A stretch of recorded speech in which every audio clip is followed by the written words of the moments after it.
नमस्कार, मी संकेत Deshpande. Top news मराठीच्या 9च्या बातम्यांमध्ये आपल्या सर्वांचं स्वागत.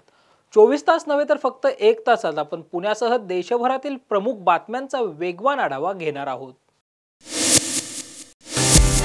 Manikchand Oxyrich, proudly Indian. Ajit Pawar ही प्रचंड भ्रष्टाचारी व्यक्ती आहे अशा शब्दात माजी मंत्री विजय शिवतारे यांनी उपमुख्यमंत्री अजित पवारांवर टीका केली आहे. याशिवायच कसब्याचे आमदार आणि पुणे लोकसभेचे काँग्रेसचे उमेदवार रवींद्र धंगेकर यांनी स्वर्गीय खासदार गिरीश बापट यांचा फोटो वापरून दिशाभूल करू नये अशा शब्दात विधान परिषदेच्या उपसभापती डॉक्टर नीलम गोरे यांनी रवींद्र धंगेकरांवर टीका केली आहे. याशिवायच पुणे आणि परिसरातील प्रमुख बातम्या पाहूयात पुढच्या 1 तासात. आज आपल्याला सगळ्यांना मी सकाळी जाहीर केलं की मी गेले 2 दिवस मुंबईत होतो. शंभूराजे देसाई यांना मुख्यमंत्र्यांसाठीचे जे निरोप होते ते मी दिले. 2 वेळा मी मुख्यमंत्री महोदयांना भेटलो आणि स्ट्रॅटेजिक जी काय परिस्थिती ग्राउंड लेवल आहे ती समजावली होती आणि निश्चितपणे ही जागा आपण जिंकू शकतो. म्हणून काल मी शंभूराजांना सांगितलं, जे मी लेखी मुख्यमंत्री महोदयांना दिलं की जागा वाटपामध्ये क्रायटेरिया काय ठेवला आहे, इलेक्टिव्ह मेरिट, आणि म्हणून ती कोणाच्या वाट्यावर वगैरे याच्या पलीकडे जर आपण शिवसेनेच्या वाट्यामध्ये ही जर जागा घेतली आणि धनुष्यबाणाच्या चिन्हावर लढलो तर मोठे हिस्टॉरिक ऐतिहासिक असा विजय आपला होईल. आणि मग त्यांना मी ते सांगितलं. त्याच्याबरोबर त्यांना ही शंभूराजांनी सांगितलं, जर शक्य नसेल, भाजपचं सीट होतं तिथे आत्तापर्यंत, भाजपच्या चिन्हावर देखील लढायला, पण with prior permission of Eknath Shinde साहेबांनी सांगितलं आणि त्याला परवानगी जशी आढळरावांना दिली तशी परवानगी दिली, तर इवन याच्या चिन्हावर, कमळाच्या चिन्हावर देखील लढायला माझी तयारी हे सांगितलं होतं. सकाळी आज मी सगळं जाहीर केलं. तर मी अगोदर ठरवलं होतं की जरा 2-3 दिवस थांबू, पण एवढा प्रेशर बिल्ट होतो आहे, हजारो फोन, आणि बापू माघार घ्यायची नाही, बापू माघार घ्यायची नाही, कन्फ्युजन वाढवतात. आणि मग काही राष्ट्रवादीची हितचिंतक मंडळी वेगळ्या प्रकारचं कन्फ्युजन करायला लागले. अरे काय त्याच्यात आहे, शेवटी बापू सेटलमेंट करणार, एवढे कुठे घेणार, तेवढे कुठे घेणार. आज सुनील तटकरे बोलत होते किंवा विजय शिवतारे कोणाची स्क्रिप्ट वाचतायत. मी त्यांना सांगितलं की गाईच्या गोठ्यात आणि उपाशाहीपोटीचं आईच्या पोटी जन्म घेतलेला विजय शिवतारे स्वतःच्या कर्तृत्वावर साम्राज्य त्यांनी निर्माण केलेलं आहे प्रामाणिकपणे. त्यामुळे कोणाचं स्क्रिप्ट वाचून दुसरा कोणाला तरी पाडण्यासाठी, मतं खाण्यासाठी वगैरे हा जो तुम्ही अपप्रचार करताय तो थांबवा आणि लोकांना माहीत पडू द्या. सुनील तटकरे जिथे मेकर चेंबरमध्ये बसतात त्यांनी तर फ्रॉड करून पैसे कमवलेले. आता मी जास्त बोलणार नाही. त्यांनी जे काय पद्धतीने मला आज आरोप केले होते, मी जलसंपदा मंत्री होतो हे सुनील तटकरेंनी लक्षात ठेवावं. एकच गोष्ट जर मी बाहेर काढली तर अडचणीचं होईल त्यांना. एकच पुराव्या सकट फाईल माझ्याकडे तयार आहे. अडचणीचं होईल आणि अडचणीचं झाल्यानंतर मला ते करायचं नाही. वैयक्तिक हेवेदावे मला करायचे नाही. पण त्यांनी जबाबदारीने बोलावं. लोकांमध्ये संभ्रम कशाला करताय की कुणाचं स्क्रिप्ट होतं. मी स्वयंभू आहे. त्यांचं ऑफिस नरिमन पॉईंटला जिथे आहे तिथेच मेकर चेंबर 5मध्ये 8व्या मजल्यावर माझं कंपनींची ऑफिस आहे. स्वयंभूपणाने आम्ही काम करणारे, प्रामाणिकपणे काम, आणि लोकांसाठी समर्पित भावना आहे. काही स्वतःचं काही घेणं देणं नाही. पुढचं आयुष्य, आत्तापर्यंत 10-15 वर्ष आयुष्य मी तसंच केलं. समर्पितपणे लोकांची सेवा करायची, लोकांचा विश्वास संपादन करायचा, त्यांच्या आयुष्यात 4 आनंदाचे दिवस कसे येतील याच्यासाठी जे गणपती बाप्पाच्या समोर सांगून सांगतो. मी आता प्रार्थना तीच केली की मला शक्ती दे, खासदार बनव. मी राज्याची आणि देशाची सेवा करण्यासाठी पूर्णपणे समर्पित आयुष्य, वैयक्तिक काही नाही, आणि एक नवीन इतिहास आपण घडवून दाखवू. आज बारामतीमध्ये पश्चिम भागातल्या 29 गावांमध्ये पियाला पाणी नाही. 50 वर्ष राज्य करताय तुम्ही, पॉवर कंपनी सगळी. त्यामुळे निश्चितपणे त्याचेसुद्धा मार्ग आम्ही आत्ताच मी ते तयार करून ठेवले आहेत. निऱ्याचं पाणी करेमध्ये टाकायचं, करेमध्ये बॅरेजेस करायचे आणि तिथून पाणी उपसून DCच टाकायचं. 100% 5 वर्षाच्या आत ही योजना तयार होईल. अशा अनेक उपसा सिंचन योजनाची मशिनरी पडू नये पाणी नसल्यामुळे. फाउंडेशन करणे, तिथे आणून बसवणे, 1-2 वर्षामध्ये पाणी मिळेल. ज्यांना 50 वर्षात जमलं नाही ना, ते विजयबापू शिवतारे 2 वर्षाच्या आत करेल. याचा अर्थ तुम्ही अशी मागणी करता की महायुतीची उमेदवारी तुम्हाला देण्यात यावी? मी आता सांगितलं उमेदवारी न देता तुम्हाला नाही. कसं आहे, मी सुनेत्राताईंबद्दल बोलणार नाही. बेसिकली अजित पवारांच्या विरुद्ध प्रचंड रोष संपूर्ण महाराष्ट्रात आहे, पण इथे पुणे जिल्ह्यात एवढा आहे, सगळ्यांना दाबून टाकणे, कोणाचं काय वाटवं करणे, कोणाचं काय वाटवं करणे, धड कोणाशी बोलणे नाही. अरे विजय शिवतारे माजी मंत्री आहे, स्वतःच्या कर्तृत्वावर मोठं झालेलं साम्राज्य माझंही निर्माण मी केलेलं आहे, पण ज्या पद्धतीने असे वागतात जसे बाकी सगळे कसपटाप्रमाणे, याच्यामुळे प्रत्येक गावागावातून निगेटिव्हिटी अजित पवारांच्या विरुद्ध आहे. सुनेत्राताईंचं बिचारीचं काय हे नाही, पण त्यांच्या निगेटिव्हिटीमुळे, नाराजीमुळे ही सीट 100% धोक्यात आहे. मी 100 वेळा सांगितलं, मी मुख्यमंत्री महोदयांना सांगितलं, मी सगळ्यांना जाहीररित्या देखील सांगितलं. आणि म्हणून ही सीट एक सीट महत्त्वाची आहे. आदरणीय नरेंद्र मोदी साहेबांना पंतप्रधान करण्यासाठी एक सीट महत्त्वाची आहे. महाराष्ट्रातल्या सीट तर अतिशय महत्त्वाची आहे. आणि म्हणून कुठच्याही प्रकारचा म्हणजे हेवे दावे न ठेवता ही सीट जर मला लढायला दिली तर निश्चितपणे मी रिझल्ट देईल. एक खासदार 100% आपला होणार. आणि म्हणून मी विचार करावा असं सांगितलं. नाहीतर माझा अपक्ष आहेच. तुम्ही भाजपच्या चिन्हावरती निवडणूक लढवण्यासाठी तुम्ही म्हटलं सकाळी, मग या संदर्भात काही बोलणं झालं का? नाही, माझं काही बोलणं झालं. मी तुमच्याच माध्यमातून काल मी शंभूराजे देसाईंना सांगितलेलं आहे की मुख्यमंत्री महोदयांना म्हणावं ही सीट मागून घ्या. पहिली गोष्ट, धनुष्यबाणाच्या चिन्हावर लढून ही 100% आपण जिंकू. अगदी जर भाजपने तसं काही केलं तर हरकत नाही. तुमच्या पूर्व परवानगीने कमळ चिन्हावर आनंदच आहे ना. शेवटी सगळ्या नद्यांचं पाणी हे एकाच ठिकाणी सागराला मिळते. तसं सागर नरेंद्र मोदी आहेत, त्यामुळे काही अडचण नाही. दुसरं, उमेश पाटील सुद्धा म्हणतात की तुमच्यावरती कारवाई करण्यात यावी. मुख्यमंत्र्यांनी काय करायची एक लक्षात घ्या, मुख्यमंत्री माझे जवळचे स्नेही आहेत. मी त्यांच्या घरातला माणूस आहे. माझ्यामुळे त्यांना त्रास होतो आहे त्याचं मला खंतसुद्धा आहे. पण त्याच्याबरोबरीने जनतेचा आवाज हा खूप महत्त्वाचा आहे. आणि हा इतिहास घडला पाहिजे. 50-50 वर्षे एकाच कुटुंबामध्ये सतत त्यांनाच उमेदवारी देणे, तेच खासदार 3-3 पिढ्या झाले तरी आम्ही काय फक्त मतदान करत बसायचं, गुलाम आहोत का आम्ही? त्यामुळे ही भावना जी मी व्यक्त करतो आहे ती प्रत्येक मतदारसंघातल्या प्रत्येक मतदाराची आहे. आम्ही किती वर्ष तुम्हाला मतदान करणार? आणि म्हणून तो एकतर सातत्याने सततची सत्ता, त्या सत्तेतून करप्शन, त्याच्यामधून भ्रष्टाचार, त्याच्यातून दादागिरी. आता मला अनेक गुंडमंडळी माझ्या कार्यकर्त्यांना वगैरे, काय रे कशाला जातो रे, काय करतो रे, मला त्या बापू भेगडेने आपल्या सगळ्यांच्या समोर टीव्हीच्या एअरवरून त्यांनी धमकी दिली की मुंबईची वाट मावळमधून जाते आणि मुंबईला तुमची गाडी पोचणार नाही. हे काय आहे? योगेंद्र पवार त्यांच्या घरातले आहेत, ज्याला त्याला प्रचार करण्याचा अधिकार आहे. सुप्रियाताईंचा ते प्रचार करतायत तर त्यांना तुम्ही दमदाटी करावी. रोहित पवार उमेदवारी नाही मिळाली तर मग तुम्ही राजीनामा देणार आहात का? कारण नाही, मी असं सांगितलं की मी स्वतःहून देणार नाही, पण मी असं स्पष्ट सांगितलेलं आहे मुख्यमंत्री महोदयांना की आपल्याला जर या महायुतीच्या संपूर्ण रचनेमध्ये माझ्यामुळे त्रास होत असेल तर मला सांगा, मी राजीनामा स्वतः देऊन टाकेल. कारवाईची काही गरज नाही. आणि काय 2-3 महिन्याचा पिरियड आहे. 4 जूनला रिझल्ट लागेल, परत मुख्यमंत्री महोदयांबरोबर मी असणारच आहे. ते नातं आयुष्यभराचं नातं आहे, ते नातं तुटणार नाही. अशा अनेक प्रसंग अनेक वेळा घडलेले आहेत. आणि म्हणून हे समाजकारण, लोकांची लढाई लढण्यासाठी हा सगळा संपूर्ण प्रयत्न आहे. त्यामुळे एवढा आखंडतांडव राष्ट्रवादी काय माझ्यावर काय बोलते, काय करते, कशाला? उलट उघडपणे सांगा, विजय शिवतारे लढा तुम्ही, उघडपणे सांगा ना माझी काय अवकात आहे, माझी काय लायकी आहे. मी छोटा कार्यकर्ता आहे, गठ्यावरून आलेला कार्यकर्ता आहे. असू द्या ना, पवारसाहेबांची सभा असेल चांगली गोष्ट आहे. इंदापूरला मी सकाळी नीरा नरसिंगपूरला दर्शन 8:30 वाजता घेणार आहे. आणि त्याच्यात हे सगळे आशीर्वाद गरजेचे आहेत. ही जनतेची लढाई म्हणजे देवाची लढाई आहे. आणि म्हणून त्यांचे आशीर्वाद घेऊन मी नंतर मग माझे सगळे पुढचे जे कार्यक्रम आहेत ते सर्व ठिकाणी कळवलेलं आहे.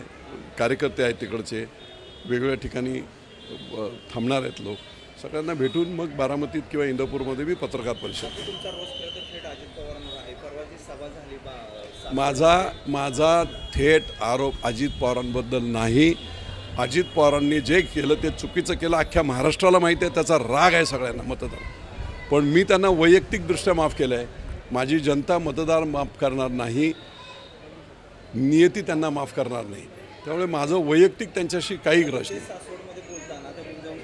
संदर्भात तुम्ही अनेक वर्ष लढता, तर त्यांनी त्या ठिकाणी बोलताना वक्तव्य वापरलं की जर तुम्हाला गुंजवणीचं पाणी पाहिजे असेल तर ते सगळीकडे अशाच बंडलबाजी करतात. अहो, त्यांनी 2007 साली जर तुम्हाला प्यायचं पाणी पाहिजे असेल तर मला माझा उमेदवार निवडून द्या असं 2007 साली फुरसुंगीमध्ये सांगितलं होतं. 2017पर्यंत निकर्तेपणा आहे अजित पवारांचा. फक्त बोलायचं मोठ्या मोठ्याने मी 6ला काम करतो नाही, निकर्तेपणा. दिलेला शब्द पाळू शकले नाही. 2017 साली माननीय मुख्यमंत्री देवेंद्र फडणवीस यांनी ती 118 कोटीची 2 गावांची योजना मंजूर केली. 80% काम झालं होतं. 25 कोटी फक्त पाहिजे होते. स्वतःचं सरकार आणि स्वतः फायनान्स मिनिस्टर अर्थमंत्री असताना एक खेळा लावला नाही, 1 रुपया दिला नाही. आणि एवढी मोठी 4.5 लाख लोकांच्या तोंडामध्ये जाणारं पाणी त्यांनी पाप केलं. आणि त्याचबरोबरीने एस.टी. स्टँड मोठं पाहिजे एअरपोर्टसारखं म्हणून 60 कोटी तिथे वापरते. नगरोत्थानमधून 270 कोटी बारामतीला वापरते. तुम्हाला सत्ता जी लोकांनी दिलेली आहे त्या पदावर बसवलं आहे ती तुमची मनमानी करायला तुमच्या घरची बँक हे नाही आहे. ही तिजोरी जनतेची आहे. जनतेच्या हिताच्या ज्या ज्या गोष्टी आहेत त्या केल्या पाहिजेत. इकडे इमारत मोठी बांधतो, तिकडे हे मोठं बांधतो नाही. सर्वसामान्य माणसाच्या आयुष्यामध्ये आनंद कसा येईल, त्याचं जगणं कसं सुसह्य होईल याच्यासाठी जी धडपड अजित पवारांनी केली पाहिजे होती. आमदार होते ना बारामतीत. मग बारामतीच्या पश्चिम पट्ट्यातल्या सोपे परगण्यामध्ये आजही प्यायला पाणी नाही. सगळ्यात मोठं फेल्युअर अजित पवारांचं आहे. अख्ख्या देशाला आता ओरडून मी सांगणार आहे, कुणी जा फोटोग्राफ आता काय जादू तर काय करू शकत नाही. त्यामुळे ॲब्सोल्यूट फेल्युअर माणूस. फक्त काकांच्या जीवावर मोठे झाले, मोठ्या मोठ्या गप्पा मारल्या, भ्रष्टाचार केला, मोठमोठ्या कंपन्या उभ्या केल्या, 4000 एकर जमीन शेतकऱ्यांची खाऊन टाकली, 11 कारखाने खाल्ले, थ्रोवे प्राईजमध्ये खाल्ले, त्यांची भाग भांडवलं शेतकऱ्यांची खाऊन टाकली, जमिनी खाल्ल्या, लोकांचे पगार खाल्ले, पाण्याचे पैसेसुद्धा जलसंपदा खात्याचे दिले नाहीत. माझ्याकडे सगळी रेकॉर्ड आहेत. त्यामुळे अशा प्रकारचं भ्रष्ट आणि नावाला दादा अख्ख्या महाराष्ट्रात भीतीपोटी लोक त्यांनाही करत होते. दादांची अवस्था आता इलेक्शननंतर काय होईल ना ते त्यांना माहिती. या सगळ्या याच्यामध्ये शंभूराज देसाई म्हणतात की महायुतीचा धर्म पाळला. मी लोकांचा धर्म, जनतेचा धर्म मी पाळणार. मी आगाऊपणा बोलणार नाही. पण जनतेची जी हाक आहे, जनतेचा जो अंडर करंट आहे त्याला अनुसरून देवाचं काम म्हणून या पवार विरोधी लोकांना मतदान करण्याची संधी देणं हे लोकशाहीतलं माझं परमोच्च कर्तव्य आहे. मला असं वाटतं की या संदर्भामध्ये शिवाजीराव आढळराव पाटील हे आमचे अनेक वर्षापासून काम करणारे खासदार आहेत.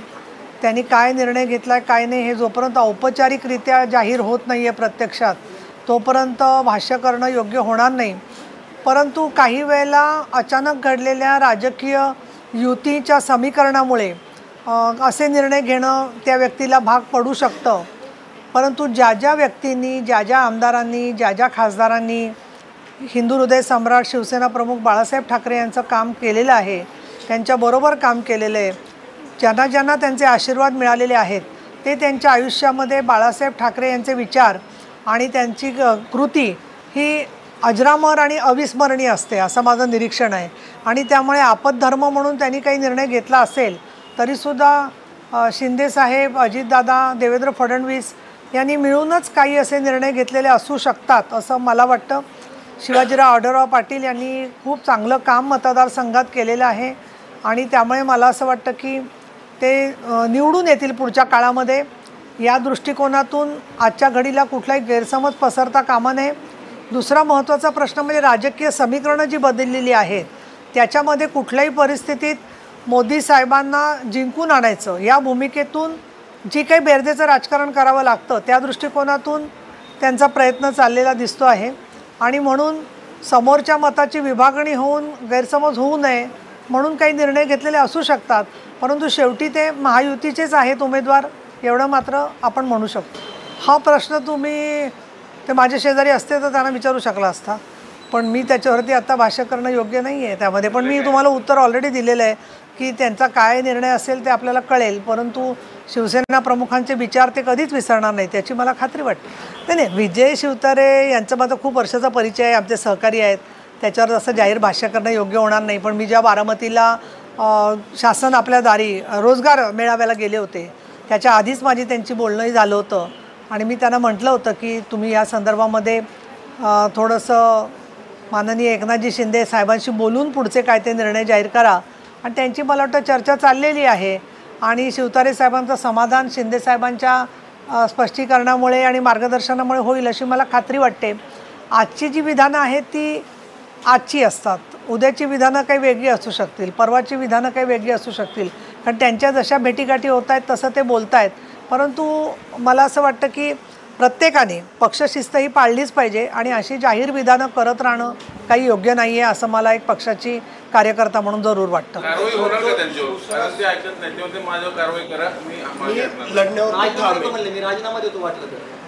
हा संपूर्णपणे पक्षश्रेष्ठींच्या अखत्यारीतला विषय आहे आणि त्याच्यामुळे काय पद्धतीने काय पुढची पावलं उचलायची ते एकनाथजी शिंदे ठरवतील, त्याप्रमाणे तसा निर्णय होईल. परंतु अशी कारवाई वगैरे होण्याची वेळ होण्याच्या आधीच विजयराव शिवतारे यांनी एक मध्यममार्गी धोरण स्वीकारून पक्षशिस्त मान्य करावी असं मला वाटतं. असे माणसाची मानसिकता काय कायला असते, पण त्यांनी स्वतःची भूमिका बदलावी आणि पक्षाबरोबरच भूमिका स्वीकारावी असं माझं आवाहन आहे. त्यांनी आवाहन मानायचं की नाही त्यांचा प्रश्न आहे, पण माझी आव्हानं याच्यापूर्वी त्यांनी बऱ्याचदा ऐकलेली आहेत. त्याच्यामुळे मला असं वाटतं की एक भगिनी म्हणून ते नक्की माझा आव्हानाचा विचार करते. हे बघा, शिवसेना हा पक्ष जो आहे आणि कुठल्याही पक्षामध्ये नेते अत्यंत महत्त्वाचे असतातच, पण त्याचबरोबर महत्त्वाचा असतो तो शिवसैनिक.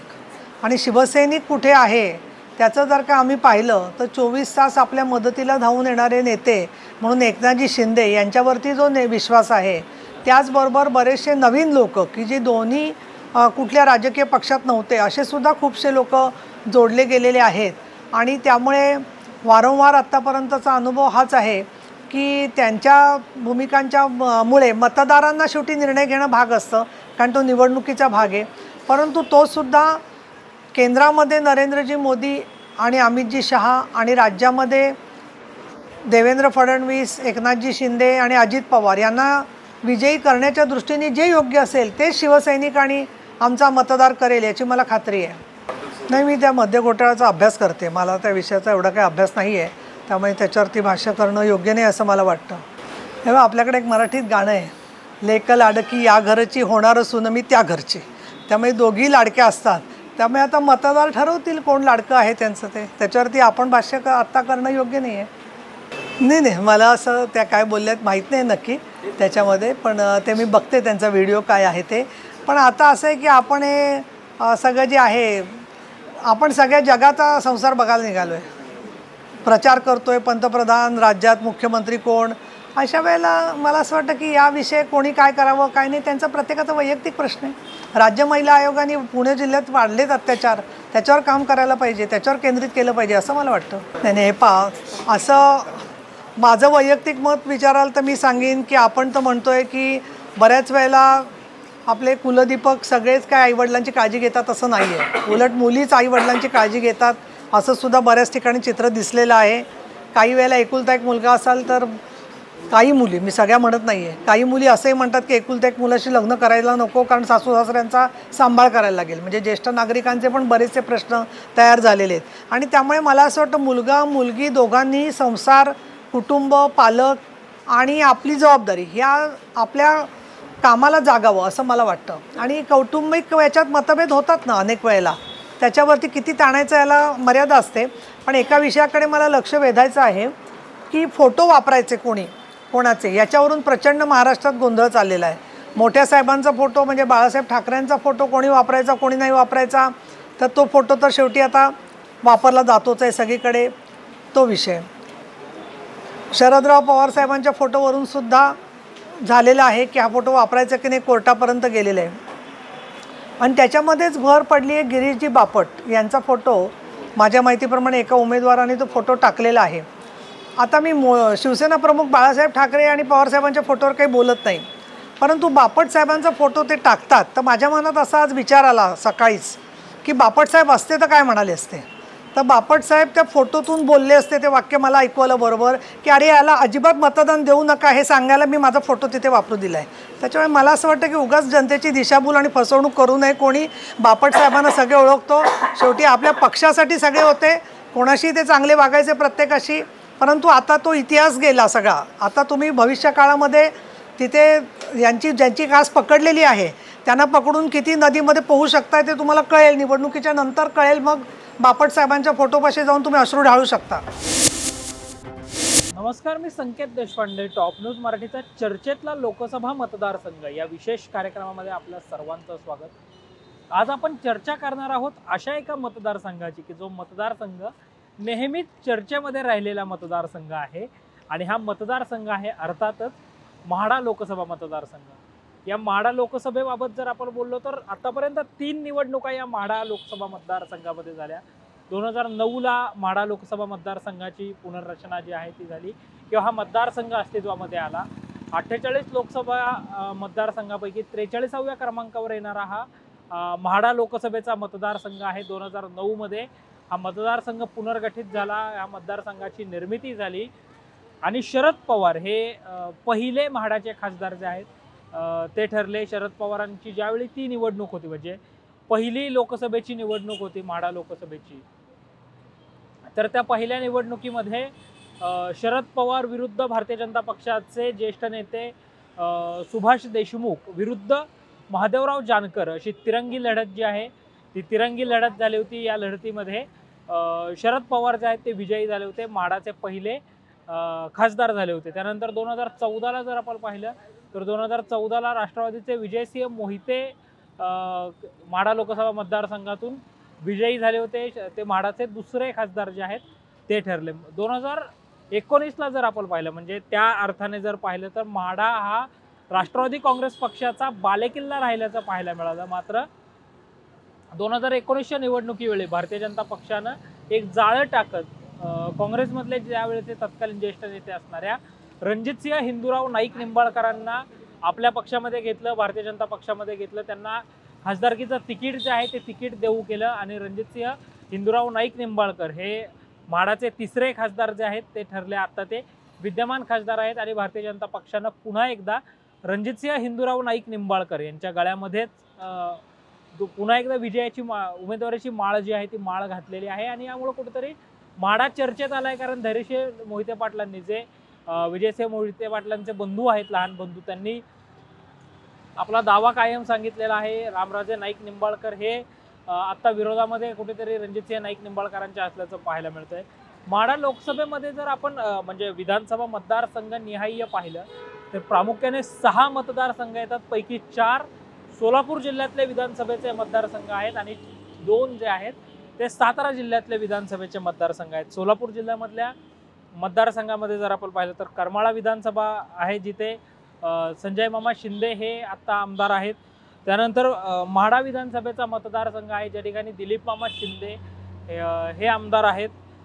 सांगोला विधानसभा जो आहे सोलापूर जिल्ह्यातला म्हाडा लोकसभेमध्ये येणारा, तर त्या सांगोला विधानसभेला शिंदे गटाचे आमदार शहाजीबापू पाटील आमदार आहेत.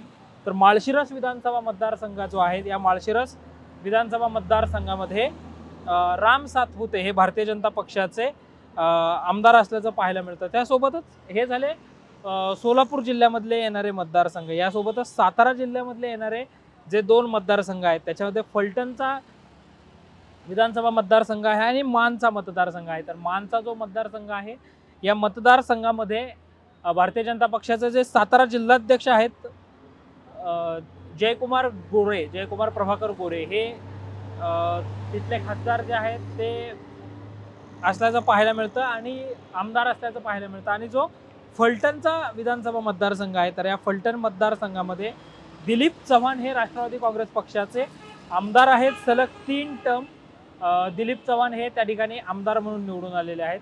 एकंदरीत जर आपण पक्षीय बलाबल पाहिला आत्ता तर म्हाडा लोकसभा मतदारसंघावर महायुतीचाच वरचष्मा असल्याचं पाहायला मिळतं, कारण 6 पैकी 4 आमदार हे महायुतीचे असल्याचं प्रामुख्याने पाहायला मिळतं. 2014मध्ये जर आपण पाहिलं तर 2014मध्ये या म्हाडा लोकसभेसाठी 62% इतकं मतदान झालं होतं. 18,86,313 इतकं मतदार जे आहे ते या म्हाडा लोकसभेसाठी झाल्याचं पाहायला मिळालं होतं. आणि त्यामुळं म्हाडा लोकसभा हा वारंवार चर्चेत येणारा मतदारसंघ आहे. इथले पुरुष मतदारांची संख्या जर आपण पाहिली तर 9,90,304 इतकी पुरुष मतदारांची संख्या म्हाडा लोकसभा मतदारसंघामध्ये आहे. आणि त्या खालोखाल जर महिला मतदारांची संख्या आपण पाहिली तर महिला मतदारांची संख्या ही 8,95,997 इतकी असल्याचं पाहायला मिळतं. त्या अर्थाने तिसरा मतदारसंघ आहे. तिसऱ्यांदाच या मतदारसंघामध्ये निवडणूक जी आहे ती येऊ घातलेली आहे. आता विधानसभा मतदारसंघ निहाय जर आपण मतदारसंख्या पाहिली तर पहिला जो प्रामुख्याने येणारा मतदारसंघ आहे करमाळा विधानसभेचा मतदारसंघ. तर या करमाळा विधानसभेमध्ये 3,02,212 इतके मतदार जे आहेत ते असल्याचं पाहायला मिळतं. करमाळा विधानसभा हा त्या अर्थाने मोठा मतदारसंघ जो आहे विधानसभेच्या दृष्टिकोनातनं तो पाहायला जातो. त्यासोबतच म्हाडा लोकसभेचा मध्ये येणारा दुसरा जो मतदारसंघ आहे म्हाडा विधानसभा मतदारसंघ. तर या मतदारसंघामध्ये 3,21,902 इतके मतदार जे आहेत ते असल्याचं पाहायला मिळतं. म्हाडा लोकसभेमध्ये येणारा हा मतदारसंघ आहे. तिसरा माळशिरस विधानसभा जर आपण पाहिला तर या माळशिरस विधानसभेमध्ये 3,16,541 इतके मतदार जे आहेत ते असल्याचं पाहायला मिळतं. माळशिरसही या अर्थाने मोठा मतदारसंघ मानला जातो. त्यानंतर खालोखाल सांगोला विधानसभेचा जो मतदारसंघ आहे 2,28,926 इतके मतदार आहेत.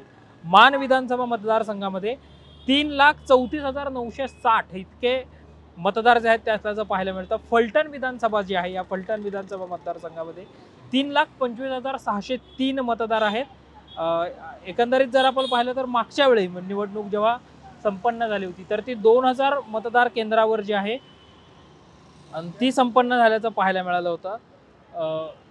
म्हणजे म्हाडा लोकसभेमध्ये जर आपण पाहिलं तर नरेंद्र मोदी असतील, मुख्यमंत्री देवेंद्र फडणवीस तत्कालीन मुख्यमंत्री असतील किंवा केंद्रीय मंत्री नितीन गडकरी असतील तर यांच्या जाहीर प्रचार सभा ज्या आहेत त्या प्रचार सभा देखील या मतदारसंघामध्ये संपन्न झाल्या होत्या. या मातब्बर नेत्यांनी जे आहे ते म्हाडा लोकसभेवर आपलं लक्ष केंद्रित केलं होतं आणि हे सगळे नेते जे आहेत हे सगळे प्रचाराच्या मैदानामध्ये उतरले होते. यावेळी 2024लाही असं बोललं जात आहे की प्रधानमंत्री नरेंद्र मोदी यांची सभा होऊ शकते. केंद्रीय गृहमंत्री अमित शहा देखील म्हाडा लोकसभा मतदारसंघामध्ये सभा जी आहे ती घेऊ शकतात. या खालोखालच उपमुख्यमंत्री देवेंद्र फडणवीस हे देखील सभा घेऊ शकतात. मात्र आता तिढा जो आहे तो कुठेतरी म्हाडा लोकसभा मतदारसंघामध्ये निर्माण झाल्याचं पाहायला मिळते. रणजितसिंह हिंदूराव नाईक निंबाळकर हे जे विद्यमान खासदार आहेत त्यांना कुठेतरी चॅलेंज महायुतीतूनच दिलं जात आहे. महाविकास आघाडीकडून अद्याप उमेदवार जो आहे तो घोषित झालेला नाहीये. मात्र महादेवराव जानकर हे महाविकास आघाडीचे उमेदवार असू शकतात. ते रासपच्या चिन्हावर म्हाडा लोकसभेची निवडणूक जी आहे ती पुन्हा एकदा लढवू शकतात. पुन्हा एकदा म्हणण्यामागचं कारण असं की 2009लाही शरद पवार यांच्या विरोधामध्ये त्यांनी निवडणूक लढवली होती. 98,602 इतकी मतं जी आहेत ती महादेवराव जानकर यांना त्यावेळी पडली होती. त्यानंतर महादेवराव जानकर यांनी 2014ची लोकसभा निवडणूक जी आहे ती लोकसभा निवडणूक देखील लढवली सुप्रिया सुळेंच्या विरोधामध्ये. आणि ही निवडणूक लढवत असताना 2 नंबरला म्हणजे 1 नंबरला राष्ट्रवादी काँग्रेस पार्टी आणि 2 नंबरला महादेवराव जानकरांचा राष्ट्रीय समाज पक्ष राहिल्याचं पाहायला मिळालं होतं. 4,22,000 इतकी मतं जी आहेत किंवा त्याहून या पटीत मतं जी आहेत ती महादेवराव जानकर यांनी घेतली होती. आणि आता पुन्हा 2019ला महादेवराव जानकर हे माढा लोकसभेतनं लढण्यासाठी सज्ज झालेले आहेत. माढाबरोबरच परभणी लोकसभा मतदारसंघामधून आपण लढू किंवा मग उत्तर प्रदेशमधल्या मिर्झापूरमधून आपण लढू असं महादेवराव जानकर सांगताना पाहायला मिळत आहेत. धैर्यशील मोहिते पाटील तिथे तयारी करताना पाहायला मिळत आहेत. एकंदरीतच त्यामुळे मोहिते पाटील परिवारामध्ये जे आहे म्हणजे शंकरराव मोहिते पाटील असतील, विजयसिंह मोहिते पाटील असतील किंवा आता धैर्यशील मोहिते पाटील असतील तर एका अर्थाने मोठं घराणं आहे महाराष्ट्रातलं मोहिते पाटलांचं घराणं. आणि यामुळं मोहिते पाटलांना जे म्हणजे विजयसिंह मोहिते पाटील तर राज्याचे उपमुख्यमंत्री देखील राहिलेले आहेत, खासदार राहिलेले आहेत. मात्र आता रणजितसिंह मोहिते पाटील यांच्याकडे विधान परिषदेची आमदारकी वगळली तर मोहिते पाटील घराण्याकडे कोणतंही पद जे आहे ते आत्ता राहिलेलं पाहायला मिळालं नाही. आणि त्यामुळं आता खासदारकीसाठी मोहिते पाटील परिवार जो आहे तो तयारी करताना आपल्याला पाहायला मिळतं. आता माढ्याचा सस्पेन्स कायम आहे. भाजपाचे संकटमोचक असणारे गिरीश महाजन जे आहेत ते त्यांनी विजयसिंह मोहिते पाटलांची भेट देखील घेतलेली आहे. त्यामुळं आता या सगळ्या जनरेट्या पुढं भारतीय जनता पक्षाचं शीर्षस्थ नेतृत्व, केंद्रीय नेतृत्व, केंद्रीय पार्लमेंटरी बोर्ड नमतं घेतं का, उमेदवार बदलतो का हे पाहणं महत्त्वाचं असणार आहे. आणि जर उमेदवार बदलला नाही तर मग महाविकास आघाडीचा उमेदवार कोण असणार, मोहिते पाटील परिवाराची भूमिका काय असणार हे सगळं निर्णायक आहे, हे सगळं महत्त्वाच्या वळणावर जे आहे ते असल्याचं पाहायला मिळतंय. एकंदरीतच अशा चर्चेतले लोकसभा मतदारसंघ घेऊन आपण अशी चर्चा करणार आहोत. कॅमेरा पर्सन शिवाजी साळुंखेंसह मी आत्ता इथेच थांबतो. पुन्हा भेटूयात नव्या मतदारसंघासह. तोपर्यंत पाहत रहा टॉप न्यूज मराठी, आपला महाराष्ट्र आपली बातमी.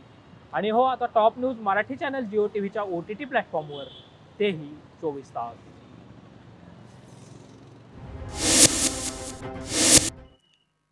सर्वांना, संपूर्ण महाराष्ट्राला तुम्ही वहिनी म्हणून परिचित आहेत, सुनेत्रा वहिनी.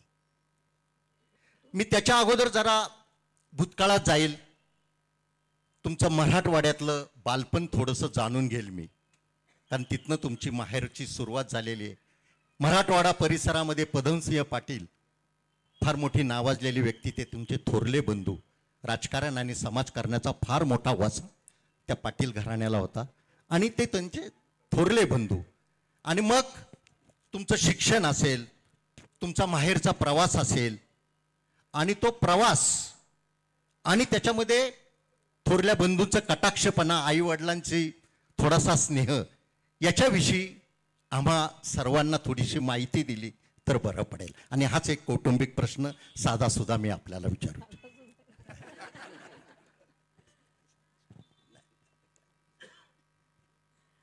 नमस्कार सगळ्यांचं या कार्यक्रमामध्ये स्वागत. खरं तर मला अशी कल्पना नव्हती की एक लाईव्ह तुम्ही हे सगळे करणार आहात.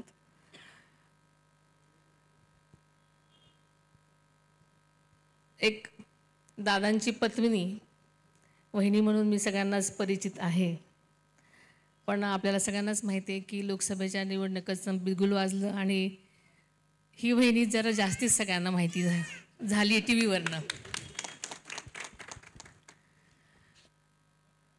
मी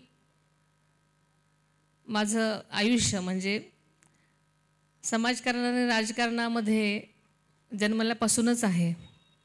आत्ता सांगितल्याप्रमाणे आदरणीय पद्मसिंह पाटलांची, जे की अनेक वर्ष राजकारणात होते, त्यांची मी धाकटी बहीण. माझे वडीलच मुळात राजकारणामध्ये होते. माझे वडील अनेक वर्ष त्या गावचे पाटील होते. तेर हे माझं गाव, उस्मानाबाद जिल्ह्यामधलं संत गोरा कुंभाराचं गाव तेर हे माझं गाव. माझे वडील पाटील होते, तेरा गावचे पाटील. त्याच्यामुळे राजकारण हे मुळातच माझ्या घरामध्ये होतं. राजकारण आणि समाजकारण जास्ती होतं, कारण आम्ही मूळचे राजे निंबाळकर. माझे वडील दत्तक आले होते तिथे, आणि त्याच्यामुळे पाटलांना दत्तक आल्यामुळे मग ते पाटीलकीच पुढे चालू ठेवली. त्याच्यामुळे जन्मल्यापासून मी पाटलांची मुलगी होते. आणि असं राजकारण, समाजकारण घरामध्येच लहानपणापासून मी पाहत आलेली आहे. 1985 साली आदरणीय दादांबरोबर माझा विवाह झाला, पण त्याच्या आधी माझं 10वीपर्यंतचं शिक्षण तेरमध्येच एका छोट्याशा गावामध्ये झालं. माझं कॉलेजचं शिक्षण 11वी लातूरला झालं, राजर्षी शाहू कॉलेजमध्ये. आणि त्याच्या पुढचं शिक्षण आम्ही मराठवाड्यातले असल्यामुळे मराठवाडा युनिव्हर्सिटी औरंगाबादला, तिथेच हॉस्टेलची सोय असल्यामुळे आम्ही तिथे शिकायला गेलो. सरस्वती भुवन विद्यालयामध्ये माझं पुढचं सगळं शिक्षण झालं. माझं ग्रॅज्युएशन तिथेच झालं, हॉस्टेलमध्ये मी राहत होते. आणि 85 साली आदरणीय दादांशी माझा विवाह झाला आणि मी पवारांची सून झाले. 1963 सालचा तुमचा जन्म, बरोबर. 1985मध्ये दादांशी विवाह झाला आणि मराठवाड्यावरनं प्रवास सुरू झाला आणि सासरी आला बारामतीमधनं काटेवाडी या ठिकाणी. दादांचा त्या लग्नाच्या वेळेचा स्वभाव आणि आत्ताचा स्वभाव यात काही साम्य? आम्ही तुम्हाला नाही विचारायचं तर मग कुणाला विचारायचं? तसा फारसा फरक नाही आहे, पण तेव्हा ते असतं ते वय तरुण वय असतं तेव्हा ते. अरे तुम्ही टाळ्या तर वाजवा ना.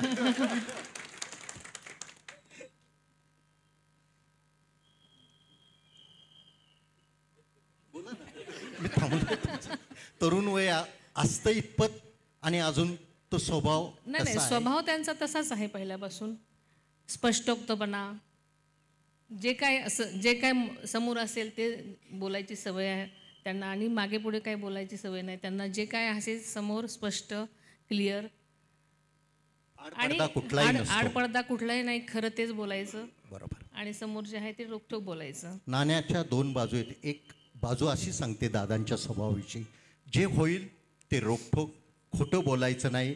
येणाऱ्या कार्यकर्त्याला जे काम होईल ते होईल, नाही होणार नाही, उगाचच चक्रा मारायला लावायचं नाही. आणि दुसरा एक कठोर स्वभाव, परंतु दुसरी नाण्याची बाजू म्हणजे एखादी घटना, दुर्घटना, कुठली दुःखद घटना घडली की दादांचे डोळेसुद्धा तेवढं भावनाशील सुद्धा दादा आहेत. नाही, खरं बघायला तर त्यांच्यासारखा भावनिक माणूसच दुसरा नाही आहे. त्यांचं हृदय म्हणजे एकदम क्रिस्टल क्लिअर आहे. बोलणं, स्वभाव हा वेगळा गोष्टी असतात, पण माणसाचं भावनिक असणं हा वेगळा गोष्ट आहे. आपण म्हणतो की बरेच जण म्हणतात त्यांना नारळासारखं त्यांचं स्वभाव आहे, म्हणजे अगदी आतून वरून कठीण दिसलं तरी आतून अगदी मऊ आहेत, आणि सगळं तसंच आहे त्यांचा स्वभाव. म्हणजे घरातल्या विषयी किंवा सगळ्याच विषयी अतिशय प्रेम, अतिशय त्यांना कुठंही काही झालं तरी त्यांना म्हणजे अगदी हळवं मन आहे. पण जेव्हा बोलतात तेव्हा त्यांचा आवाज, मुळातच काटेवाडीशी जास्त संबंध आल्यामुळे आणि शेती केल्यामुळे त्या बोलण्याची ढब, अशामुळे त्यांचा रोख किंवा बोलण्याचा जो पद्धत आहे ती लोकांना सतत रागवल्यासारखी, आणि त्यांचा आवाजही मोठा असल्यामुळं लोकांना वाटतं की ते अगदी रागावूनच बोलतात. पण ज्यांना सवय असते त्यांना उलट जर ते चुकून गोड बोलले तर त्यांना चुकल्यासारखं वाटतं. जे ज्यांना रागवतात त्याचंच काम पटकन होतं, हाही एक अनुभव आहे. असा सगळ्यांनाच अनुभव आहे. आता दादांचा फिटनेस, कित्येक वर्ष बघतो दादांची शरीरयष्टी तशीच आहे.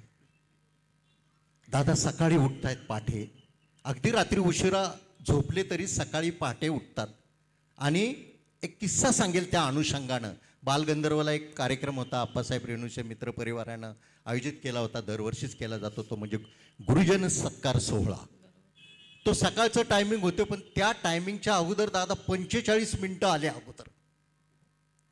हे जे काही टाईम मॅनेजमेंट आहे ते दादांकडं अचूक आहे, आणि ते फार घेण्यासारखं आहे. परंतु दादांचा हा फिटनेस, अगदी कमी वेळ झोप, जास्तीत जास्त कामाचा निपटारा, तर त्यांच्या फिटनेसचं काय रहस्य आहे तुम्हाला तर ते नक्कीच माहिती असायला पाहिजे. आपल्याला माहिती आहे की सकाळी उठल्यापासून ते संध्याकाळीपर्यंत ते जास्तीत जास्त त्यांचं लोकांशीच बोलणं होतं खरं सांगायचं. पण ते त्यांच्या जेवणाच्या बाबतीमध्ये आणि अलीकडे त्यांचा जो थोडासा व्यायाम असतो त्याच्या बाबतीमध्ये ते पर्टिक्युलर असतात. 1 तास ते चालतातच, आणि जेवणाच्या बाबतीमध्ये मात्र ते अगदी पर्टिक्युलर असतात. त्यांचा आहार अनेक वर्षापासून ठरलेलाच आहे आणि ते तेवढाच घेतात. आणि एक्झरसाईज म्हटलं तर एवढं दिवसभर बोलावं लागतं, त्याच्यामुळे नक्कीच मला वाटतं फिट राहतात ते. वहिनी, तुम्हाला संगीत किंवा नाट्य किंवा सिनेमा यापैकी कशाची आवड आहे? मला सगळ्याचीच आवड आहे. मुळात मला संगीत आवडतं, नाटक आवडतं, सिनेमा आवडतो, म्हणजे सगळ्याच एंटरटेनमेंटच्या गोष्टी आवडतात. दादांचा याला अनुसरून माझा एक प्रश्न आहे वहिनी, 1 मिनिट. हो नक्की, तुमचा हक्क. ते काय करणार? वहिनी साहेब, तुम्ही आणि दादा, तुम्हाला लॉंग रूटला जायची खूप सवय आहे, आणि ते जात असताना तुम्ही गाणी ऐकता का गाडीमध्ये? आणि त्यातलं कोणतं गाणं आवडेल आणि आता कुठलं तुम्ही म्हणून ना सांगणार ते आम्हाला दाखवा पाहिजे.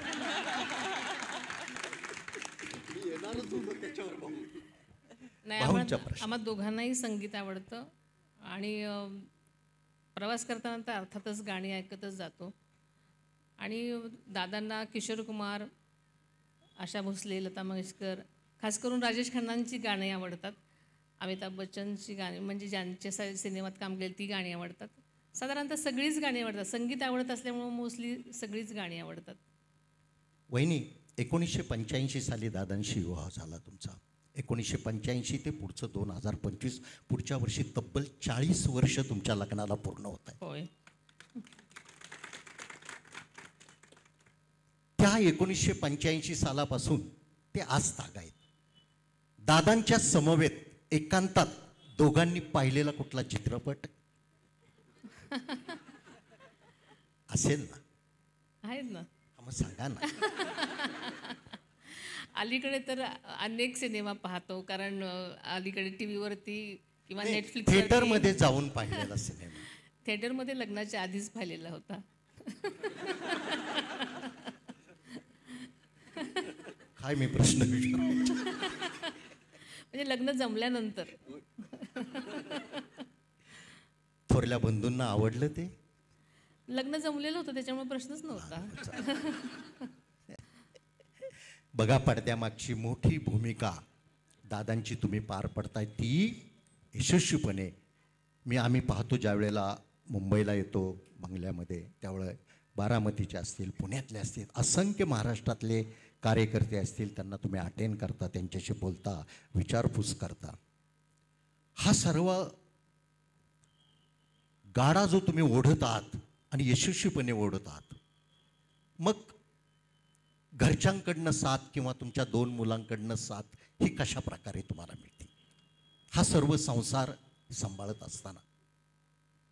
मुलं लहान असताना मी फर्स्ट प्रायोरिटी माझ्या संसारालाच दिली, आणि अजूनही कुठलीही कामं करत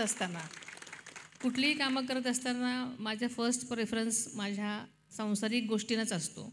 माझे घरातल्या गोष्टी, मुलं, नातेवाईक, घरातली माणसं आणि दादांची माणसंसुद्धा, आणि त्याच्यानंतरच मी बाकीच्या गोष्टी करते. त्याच्यामुळे मला वाटतं की माझ्या कामामध्ये त्याच्यामुळे अडचणच येत नाही, कारण मी माझी कर्तव्य पार पाडूनच ह्या बाकीच्या गोष्टी करत आलेली आहे. जे दुहेरी महत्त्वाची भूमिका तुम्ही यशस्वीपणे पार पाडताय. आता एखादा जर प्रश्न विचारला, तुम्हाला आवडतं शहर कुठलं, बारामती, पुणे, मुंबई का दिल्ली, तर कुठलं सिलेक्ट करता? सध्या तरी मला बारामती, मुंबई आणि पुणे ह्या तीनच ठिकाणी मी जास्ती राहते. त्याच्यामुळे मला सुरुवातीला बारामतीच आणि काटेवाडी आवडायचं. नंतर माझी मुलं आणि दादा अनेक वर्ष राजकारणाच्या निमित्तानं मंत्री असल्यामुळे मुंबईत मुलं शिकली, आणि माझं वास्तव्य गेली 25-30 वर्ष तिथेच आहे. म्हणजे येऊन जाऊन मी बारामती, पुणे आणि मुंबई असं माझं रोजच, म्हणजे नेहमीच आठवड्याला जाणं येणं असतं. त्याच्यामुळे या तिन्ही शहरामध्ये ठिकाणी मला आवडतं. म्हणजे अनेक गाण्यामधनं जसं भाऊंनी सांगितलं, कारण भाऊंचाही गाण्याशी, आप्पाचाही ह्या गाण्यांशी फार मोठा जवळचा संबंध आहेत. कधी संधी आली तर तेही सोडत नाहीत ते, कारण लोकांच्या आग्रहात. दादांचं अनेक गाण्यामधनं एखादं आवडीचं गाणं कुठलं असेल एखादं? तशी तर खूप आहेत, पण हमें तुमसे प्यार कितना हे नाही. आलो मी, म्हणजे ट्रॅकवर आलोय. दादांशी कधी असं निवांत बोलायला मिळालं, गप्पा गोष्टी, जरा थोडीशी? तुम्हाला काय वाटतं? मला काय वाटतं, मला तुम्ही सांगितल्याशिवाय कसं? नाही, अलीकडच्या काळामध्ये निवांत बोलायला होत नाही, पण बोलायला वेळ मिळतो. अशी संधी आली तर दादा जोक वगैरे करतात? म्हणजे दादांची एक दुसरी बाजू आपल्या सगळ्यांना माहिती नाही. ते अतिशय म्हणजे जोक करतात, हजरजबाबी आहेत खूप. म्हणजे जेव्हा फॅमिली एकत्र येते तेव्हा अतिशय सगळ्यांमध्ये रमतात, खूप साऱ्या गोष्टी करत असतात. पण आपण सगळ्यांनी एकच बाजू पाहिलेली असल्यामुळे तो भाग लोकांना माहितीच नाही आहे. हे परागजी पोद्दार आहेत. नमस्ते. प्रिंट मीडियाच्या माध्यमातून अनेकदा सुंदर लिखाण असतं शब्दधन स्वरूपात, ते काय तुम्हाला प्रश्न विचार? वहिनी, तुमचं खूप मनापासून स्वागत. ऐश्वर्या कट्ट्यावरती आम्ही नेहमीच हा दर 15 दिवसांनी ऐश्वर्या कट्टा भरवत असतो, आणि अनौपचारिक गप्पांची मैफिल असं या कट्ट्याचं स्वरूप असतं. पण आज या कट्ट्याचा जो माहोल आहे तो थोडा वेगळा आहे, आणि सर्वाधिक धन्यवाद दिलीप जगताप सरांना दिले पाहिजेत, कारण की सुरुवातीला जो एक ताण होता की आता हे काय विचारतायत ऐन वेळेला, पण त्यांनी हलके फुलके आणि साधे प्रश्न विचारून एकूणच वातावरण छान बनवलेलं आहे. माझ्या मनात काही जे प्रश्न आहेत, आपण दादांविषयी खूप बोललो, पण तुम्ही 40 वर्ष घर संसार या सगळ्या गोष्टी सांभाळत असताना तुमचंही कर्तृत्व स्वतःचं खूप मोठं आहे. तर आम्हाला त्याच्याविषयी थोडंसं जाणून घ्यायला आवडेल. बारामतीमधलं जे टेक्स्टाईल पार्क आहे त्याची धुरा आपण खूप समर्थपणे सांभाळता, तर ते टेक्स्टाईल पार्क तिथलं आपण ज्या पद्धतीचं व्यवस्थापन पाहता त्याच्याविषयी थोडीशी आमच्या सर्वांना माहिती द्यावी. त्या ठिकाणी 5,000 महिला आत्ता तिथे रोजगाराला आहेत आणि त्या सर्व याचं व्यवस्थापन वहिनी पाहतात, तर थोडीशी आम्हाला त्याची माहिती द्यावी. त्याच्या अगोदर मला काही गोष्टी तुम्हाला सांगाव्याशा वाटतील की माझं समाजकारण 2000 सालापासून सुरू झालं. माझी मुलं थोडीशी मोठी झाली आणि मला एक महाराष्ट्र सरकारतर्फे ग्रामस्वच्छता अभियानामध्ये पहिलं आलेलं गाव पाहायची संधी मिळाली आणि मलाही असं वाटायला लागलं की आपणही काहीतरी केलं पाहिजे आणि करायचं असेल तर आपल्या गावापासूनच आपण सुरुवात केली पाहिजे. म्हणून मी माझ्या काटेवाडी या गावामध्ये ग्रामस्वच्छता अभियानासाठी प्रयत्न सुरू केले आणि प्रयत्न सुरू करताना मी अगोदर माझ्या गावाचा सर्वे केला. सर्वे केल्यानंतर माझ्या असं लक्षात आलं की माझ्या गावामध्ये 80% लोकांकडं शौचालयं नाहीत. त्याच दरम्यान केंद्र सरकारची निर्मल ग्राम योजना सुरू होती. मग मी काही दिवसापुरतं म्हटलं की आपण आणि ती सॅनिटेशनवरती निर्मल ग्राम योजना ही असते. तर मी म्हटलं की आपण निर्मल ग्राम योजना आधी करूया, नंतर आपण संत गाडगे महाराज अभियान राबवूया. आणि नंतर मग मी निर्मल ग्राम योजना सुरू केली. त्याची एक परीक्षा असते, त्याच्यामध्ये केंद्राची आणि 2-3 राज्यांची लोक आपली परीक्षा घ्यायला येतात आणि गावामध्ये सॅनिटेशनवर काम करायला लागतं, कचरा व्यवस्थापन वरती काम करायला लागतं. आणि मग मला 2007 साली मला म्हणजे माझ्या गावाला निर्मल ग्रामचा पुरस्कार राष्ट्रपतींच्या हस्ते मिळाला. आणि त्याच्यानंतर काटेवाडीच्या बाबतीमध्ये संत गाडगे महाराज योजना आम्ही राबवली. सुरुवातीला आम्ही नापास झालो, नंतर आम्ही परत पेटून उठलो आणि आम्ही परत काम केलं आणि संत गाडगे महाराज स्वच्छता अभियानामध्ये महाराष्ट्रातलं असं एकच गाव आहे त्याला इंडिव्हिज्युअल बक्षीस 25 लाखांचं मिळालेलं आहे. क्या बात आहे. आणि इथूनच माझ्या सामाजिक कामाच्या प्रवासाला सुरुवात झाली. मग काही दिवसानंतर माझ्या काटेवाडी गावाला अनेक पुरस्कार मिळाले. मग विभागीय तालुका लेवलला, जिल्हा लेवलला, विभागीय लेवलला, राज्य लेवलला अशी सगळी बक्षिसं मिळाली, शाळांची बक्षिसं मिळाली. आणि मग माझं गाव काही वर्षानंतर एक इको विलेज म्हणून भारतामध्ये गणलं गेलं. आपल्याला माहिती असेल की या इको विलेजच्या नंतर आपल्याला सर्वांना माहिती असेल की महाराष्ट्र सरकारमध्ये संतुलित पर्यावरण ग्राम योजना सुरू झाली.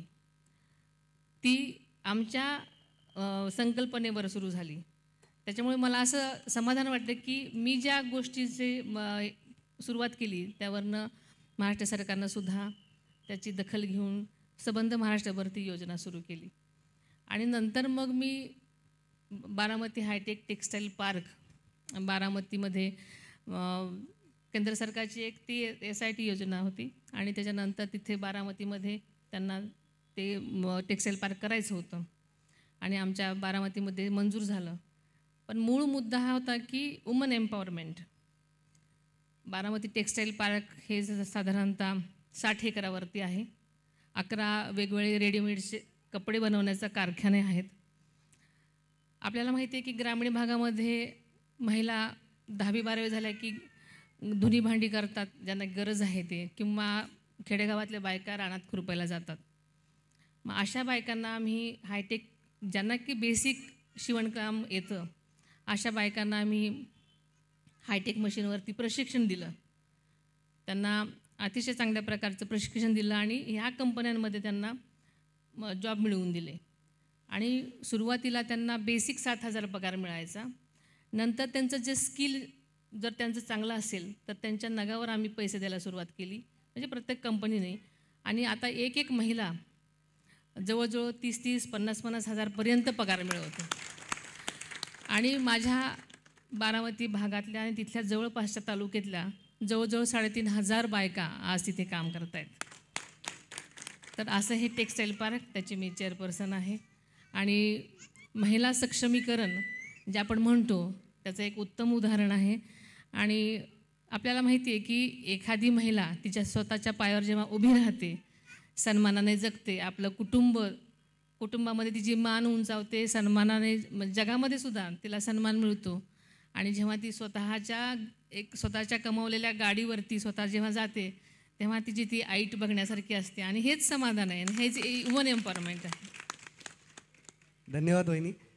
आपण ज्याचं जे आत्ता उदाहरण सांगितलं वुमन एम्पॉवरमेंट, हे फक्त नुसत्या बोलण्याच्या गोष्टी नसतात तर प्रत्यक्षामध्ये आपण ते करून दाखवलेलं आहे आणि आज महिलांची संख्या बहुसंख्या आहे या सर्वांनाच आपला अभिमान वाटत असेल.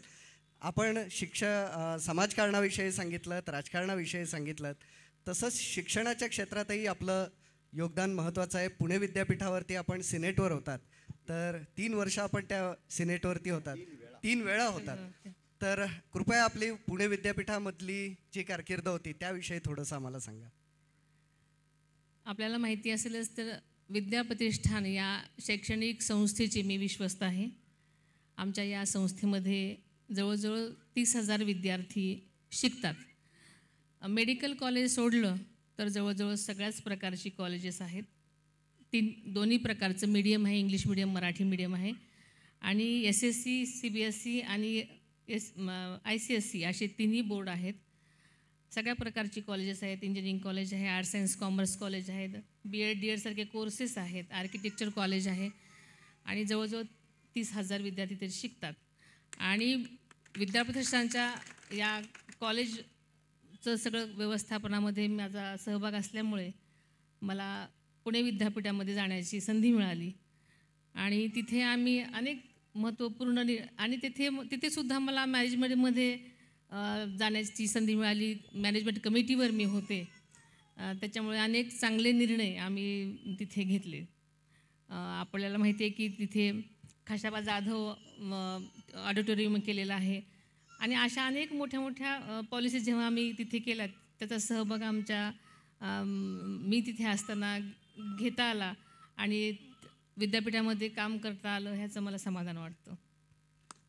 वहिनी, आता हे उपस्थित महिलांना आत्ता कळालं असेल की पडद्यामागची आणि पडद्यापुढची पण वहिनी किती सक्षमपणे भूमिका पार पडतात. बघा, एवढा टेक्स्टाईल मिल असतील, शैक्षणिक संस्था असतील, विद्यापीठ असेल इकडचं, त्याच्यानंतर दादांची पडद्यामागची भूमिका असेल, कार्यकर्त्यांची रेलचेल असेल, कौटुंबिकाला वेळ द्यायचा असेल, मग एवढं टाईम मॅनेजमेंट आणि तुमच्याकडं तुमच्या पर्सनॅलिटीकडं बघितलं तर असं वाटणार नाही, कारण तुम्ही सतत आत्तापर्यंत कॅमेऱ्याच्या दूर राहिलेले आहात.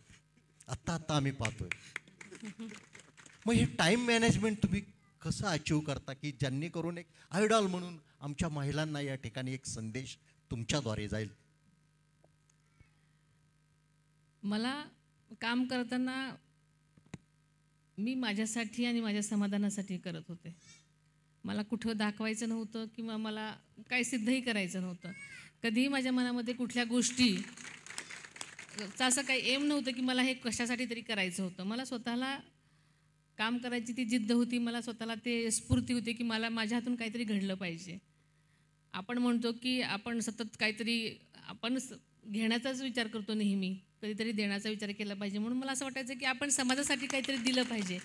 कारण लहानपणापासून मी हे बाळकडू पाहत आलेले आहे की कारण माझ्या वडिलांनी नेहमीच हे सतत समाजकारण करताना सतत लोकांचा गोतावळा असायचा आणि आपण आपल्यापेक्षा लहान लोकांसाठी किती केलं पाहिजे किंवा लोकांसाठीच आपण सतत देत राहिलं पाहिजे हे त्यांनी शिकवलं होतं लहानपणापासून. त्याच्यामुळे तो गुण माझ्याकडे आला असेल कदाचित आणि मला असं वाटायचं की आपणही काहीतरी जमेल तसं आपण केलं पाहिजे आणि म्हणून तसाच मी प्रयत्न केला. जागतिक महिला दिन नुकताच साजरा केला. जागतिक महिला दिन असेल, पत्रकार दिन असेल, ज्येष्ठ नागरिकांचा ऐश्वर्या कट्ट्यावर मोठ्या उत्साहात आणि दिमाखात त्यांचा सन्मान केला जातो आणि हीच खरी खासियत आहे आमच्या ऐश्वर्या कट्ट्याची. तुम्ही या निमित्तानं महिलांना काय संदेश देता? माझं महिलांना एवढंच म्हणणं आहे की महिलांनी महिलांचा सन्मान केला पाहिजे, खरं पहिली गोष्ट. आणि महिला सक्षमीकरण जेव्हा आपण म्हणतो, पण महिलांबरोबरच आज आपण जेव्हा सगळीकडे बोललं जातं की आपण पुरुषांच्या खांद्याला खांदा लावून आपण वाटचाल करत आहोत किंवा खांद्याला खांदा लावून आपण काम करत आहोत, तेव्हा महिलांबरोबर पुरुषांचं आणि मुलांचंही सक्षमीकरण झालं पाहिजे असं मला वाटतं. कारण ही संसाराची किंवा गाड्याची 2 चाकं आहेत आणि ती जेव्हा समांतर आणि बरोबर चालली चालतील तेव्हाच हा समाज सुधारेल. आणि म्हणून मला असं वाटतं की सगळ्यांनीच एकमेकांचा सन्मान केला पाहिजे, रिस्पेक्ट केला पाहिजे, अंडरस्टँड केलं पाहिजे एकमेकांना. आणि महिलांनी खास करून महिलांना समजून घेतलं पाहिजे, महिलांनी महिलांचा सन्मान केला पाहिजे. आणि हेच सक्षमीकरण आहे असं मला वाटतं. कदाचित तुम्ही सकाळपासून बाहेर पडला असेल ताई भाऊ, आणि दिवसभर तुम्ही वेगळ्या ठिकाणी भेटी देताय. मग त्या सोसायटी असतील, ग्रामीण भागातले असतील स्थळं, वेगळे गाव असेल, खेडोपाडी असेल, एकंदरीत काय अनुभव सांगतोय तुमचा या रेलचेलमध्ये? मी त्या राजकीय दृष्टी अजिबात विचारत नाही की वेगळ्या ठिकाणी गेला असेल तिथला काय अनुभव असेल, ग्रामीण भागातला काय अनुभव असेल, वाड्या वस्त्यावरचा काय अनुभव असेल, लोकांचा उत्साह काय आहे? नाही, आम्ही वेगवेगळ्या ठिकाणी म्हणजे बारामती साईडला पण मी जाते, पुणे साईडला पण जाते, भोर वेल्या साईडला पण गेले. पण जिथे जाईल तिथे माझं अतिशय मनोभावे प्रेमाने स्वागत होतं. आणि सगळ्यांना मी आपलीशी वाटायला लागले असं वाटतं. आणि मला वाटतं हेच सगळ्यात महत्त्वाचं आहे. सगळे भरभरून प्रेम देत आहेत, खूप उत्साह आहे. आणि जाईल तिथे सगळ्यांचा जो उत्साह बघून मलाही फार समाधान वाटतं. वहिनी, नुकताच या ठिकाणी पुस्तक प्रकाशन सोहळा दादांच्या उपस्थितीत पार पडला. एक कार्यकर्त्यांच्या आग्रहास्तव दादा नेहमी टाईम मॅनेजमेंट आणि टाईमचे पक्के आहेत, वेळेवर ते येतातच, अटेंड करतातच कार्यक्रम, ती त्यांची खासियत आहे.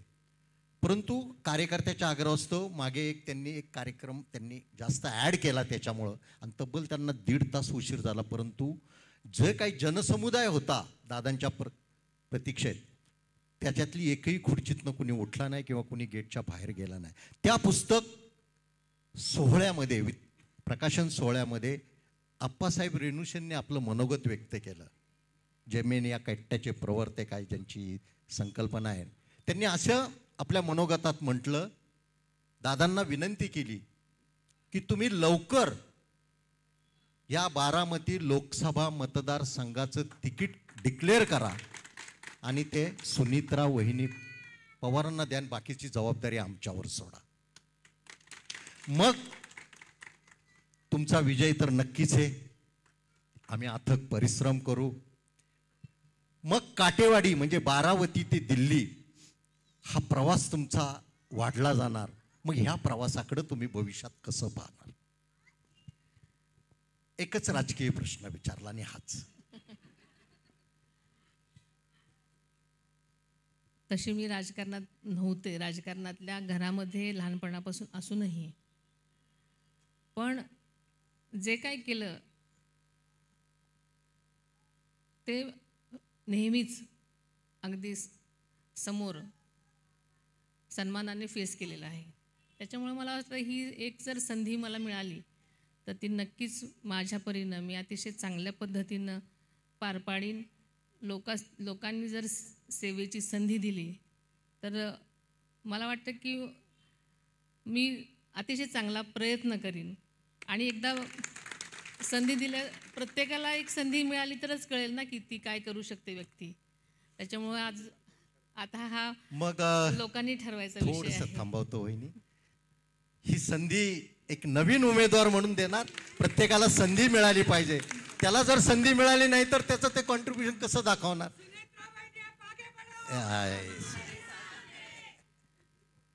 तर हा प्रवास आम्ही, आणि त्या निमित्तानं आम्हाला तुमच्याकडनं वहिनी एक कमिटमेंट, एक कौटुंबिक नात्यामधनं, तुम्ही खासदारपदी विराजमान होणार, विजयी होणार यात तिळमात्र शंका नाही. परंतु विजयी झाल्यानंतर आमच्या कट्ट्याला 3 महिन्याच्या आत भेट द्यायची. नक्की आमची काहीतरी मागणी असेल ना. जरूर. धन्यवाद. याच्यानंतर आमचे सचिनजी डिंबळे आहेत, जे शिक्षक क्षेत्राचं त्यांचं नेतृत्व आहे आणि युनियनचं ते काम पाहतात. त्यांना काय 1-2 प्रश्न विचारायचे.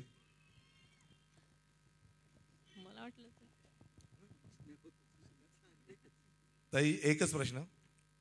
आत्ता संपूर्ण मनोगतातनं जे आम्हाला माहिती नव्हतं, हे कट्ट्याच्या माध्यमातून सर्व दक्षिण पुण्यातील लोकांना कळलं की 13 गावच्या पाटलांची सुकन्या एका राजकीय घराण्याची सून झाली आणि जे DNA मध्ये असतं ते कुठं वाया जात नाही याची प्रचिती आम्हाला तुमच्या आत्ताच्या वक्तृत्वातून कळाली.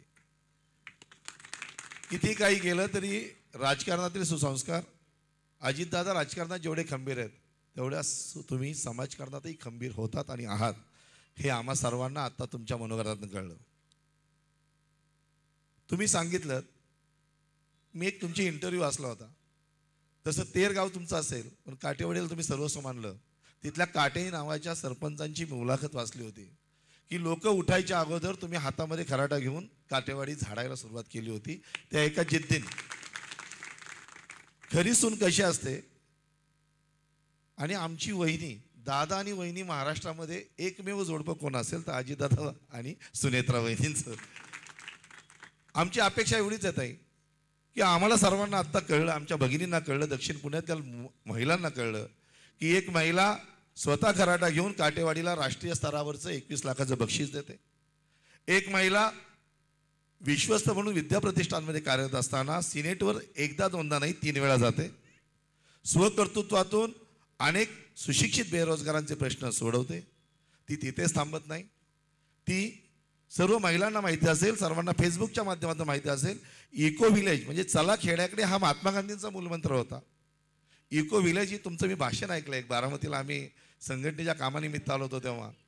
इको व्हिलेज नावाची सिस्टीम जो आत्ताचा आपला 12 मावळ भागाचा छत्रपतींनी या घोडदळीतून घोड्यांच्या टापांचा अजूनही कानाला लावला की आवाज येतो असा 6 विधानसभा मतदारसंघाचा तुमचा मतदारसंघ, जिथे छत्रपतींनी शपथ घेतली रायरेश्वरावर, छत्रपतींची पहिली राजधानी राजगडावर, छत्रपतींचा पहिला तोरण बांधलेला किल्ला तोरणा आपल्याच मतदारसंघात, आणि छत्रपतींच्या पाळणा हल्ला तोही पुरंदरमध्ये, आणि धर्मरक्षक संभाजी महाराजांचा जन्मही पुरंदरमधला.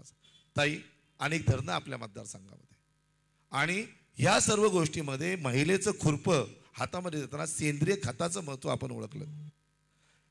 लोक युरिया आणि फॉस्फेट हे टाकून आपलं जीवन बर्बाद करायला लागलीत, पण तुम्ही सेंद्रिय खताचं महत्त्व ओळखल्यानंतर ह्या भागातील शेतकऱ्यांसाठी, आमच्या सगळ्या महिला भगिनी आहेत ह्या शेतकऱ्यांच्याच कन्या आहेत, भोर, वेल्हा, मावळ, मुळशी, सासवड, बारामती किंवा सांगली या भागात नाही इथे आलेल्या आहेत. सेंद्रिय खताचं महत्त्व आपण ओळखल्यानंतर सेंद्रिय खताच्या शेतीविषयी आपला अनुभव जरा महिलांशी शेअर करा अशी विनंती आहे. कारण का कृषी खातं हे आपल्या घरादाराशी संबंधित आहे. त्यामुळं कृषी पर्यटन, कृषी खातं या संदर्भामध्ये आपण सेंद्रिय खताबद्दल जी जाणीवजागृती बारामती भागातील लोकांमध्ये केली आहे हे आम्हाला माहिती आहे. याबद्दलची थोडीशी माहिती आपण या भागातील महिलांना द्यावी. याच्यामध्ये आपल्याला अजून 2-3 गोष्टी सांगायच्या राहून गेलेल्या आहेत. म्हणजे तसं बघायला गेलं तर मी अनेक गोष्टी करत होते. मी महाराष्ट्र ॲग्रो टुरिझमची पण मी संस्थापक अध्यक्ष आहे. म्हणजे तिथूनच ॲग्रो टुरिझमची सुरुवात झाली, आणि ज्या ॲग्रो टुरिझमच्या संस्था आहेत आज जिकडे तिकडे आहेत त्या मार्चशी संलग्न आहेत. खरं सांगायचं तर करोनाच्या नंतर आरोग्याचं महत्त्व आपल्याला सगळ्यांना समजलेलं आहे. त्याच्यामुळे की सेंद्रिय भाज्या म्हणा किंवा शेती म्हणा किती आवश्यक आहे याचं महत्त्व आपल्याला सांगायला नको. आपल्याला माहिती आहे की प्रदूषण हे फक्त शहरामध्येच नसतं, प्रदूषण हे छोट्या छोट्या गावांमध्ये सुद्धा असतं. मी सुरुवातीला काम करत असताना माझ्या काटेवाडी गावामध्ये जे इको विलेज म्हणतो त्यासाठी प्रदूषणावरही काम केलं. आपल्याला माहिती आहे की गावांमध्ये जास्तीचं जास्त प्रदूषण हे शेतांमध्ये होतं, कारण आपण अलीकडच्या पिकांवरती खूप सारी फर्टिलायझर्स फवारत असतो. प्रत्येक पिकांसाठी वेगवेगळ्या प्रकारची घातक फर्टिलायझर्स असतात. अलीकडे आपल्याला माहिती झालं की आपण असे देशी गाई आणि शेण वगैरे आपण अलीकडे वापरतो, पण मधल्या काळामध्ये त्याचा वापर फार कमी झालेला होता आणि फर्टिलायझर्सचा वापर खूप वाढला होता, आणि त्याच्यामुळे प्रचंड प्रमाणामध्ये हे शेतीमध्ये प्रदूषण वाढलेलं होतं.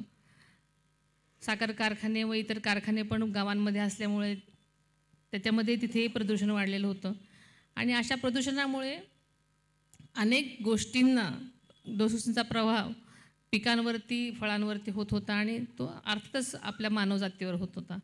म्हणून मी या सेंद्रिय शेतीवरती काम करायचं ठरवलं आणि त्यासाठी प्रबोधन म्हणून वेगवेगळे लेक्चर्स सगळ्या ठिकाणी करायचो आम्ही आणि जेणेकरून लोकांनी जास्तीत जास्त प्रवृत्त व्हावं. पण सेंद्रिय शेती करताना फार मोठा धोका शेतकऱ्यांना हा होता की सेंद्रिय शेती करताना उत्पादन हे फार कमी व्हायचं आणि शेतकरी आधीच पिचलेला, त्यातून दुष्काळ किंवा अतिवृष्टी आणि अशा सगळ्या संकटांमधून शेतकरी अजून ह्या गोष्टीची म्हणजे त्याचं धाडस करताना दिसत नव्हता. त्यामुळे त्यांचं मतपरिवर्तन करण्यासाठी लेक्चर्स देणं, त्यांचं परिवर्तन कसं होईल आणि कसे हे या मार्गाला लागतील ह्याकडे आम्ही खूप प्रयत्न केला आणि सेंद्रिय शेती करण्यासाठी प्रोत्साहन देण्यासाठी आम्ही नेहमीच प्रयत्नात राहिलो आणि खूप साऱ्या ठिकाणी आम्ही सक्सेसफुल झालो. आणि आपण बघत आहात पण सेंद्रिय शेती करताना आपण एका वर्षामध्ये आपण 1 वर्ष औषध फवारलं नाही तर ती शेती विषमुक्त होत नाही. कारण अनेक वर्ष आपण जे फर्टिलायझर घातलेले असतात शेतामध्ये ते अनेक वर्ष तिथे असतातच अजून मातीमध्ये, त्याला अनेक वर्ष जावी लागतात आणि अशा अनेक गोष्टी तिथे कराव्या लागल्या. तसेच आपल्याला माहिती नसेल की मी माझी गेल्या 13 वर्षापासून एन्व्हायरमेंटल फोरम ऑफ इंडिया ही एक NGO आहे आणि त्या NGO मार्फत आम्ही जास्तीत जास्त प्रदूषणावरतीच काम करतो. त्याच्यामध्ये आरोग्य आहे, शिक्षण आहे, वेगवेगळे कॅम्प्स असतात. मी दरवर्षी कुठल्या ना कुठल्या निमित्तानं मोतीबिंदूचे कॅम्प्स भरवते, बिनटाका मोतीबिंदूचे मोफत कॅम्प्स आणि हे कॅम्प्स फक्त वयोवृद्ध लोकांसाठी असतात आणि एकही पैसा न घेता हे मी कॅम्प भरवते. 2 ते 3 दिवस हे कॅम्प्स असतात आणि त्या कॅम्प्सला अतिशय गरीब लोक येतात किंवा अगदी त्यांची गरीब लोकांची मुलं मुली त्यांना बघत नाहीत अशी वयोवृद्ध लोक येतात आणि आजपर्यंत मी जवळजवळ 7,000 बिनटाका ऑपरेशन्स लोकांची केलेली आहेत. अशा वेगवेगळ्या गोष्टी चालू असतात.